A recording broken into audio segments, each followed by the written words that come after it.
Hi friends, I am Day from the site I Love Knitting, and today I will show you how to make a braid with 2 different braids in 10 stitches in knitting. To start, we will cast on the stitches. To make this braid, we need 10 stitches. 6 will be braided, and 2 will remain on the sides.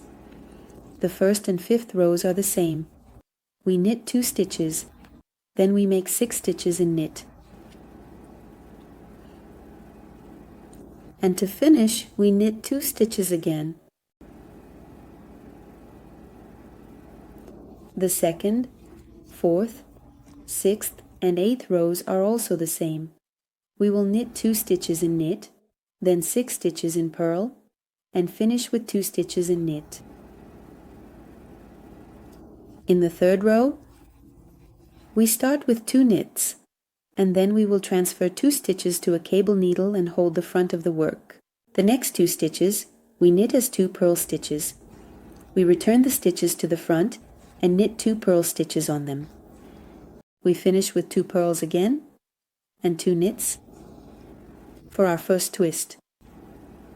And in the 7th row, we start with 2 knits, make 2 purl stitches, transfer 2 stitches to the cable needle and hold them at the back of the work.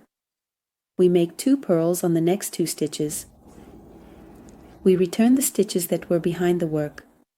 We knit 2 stitches in knit once again, and we finish the row with 2 purls. Now you repeat from the 1st to the 8th row, and the effect of the braid in a larger sample is this here on the right side and the wrong side. I really hope you enjoyed it. Apply your work and we'll see each other in the next video. A hug, and see you then.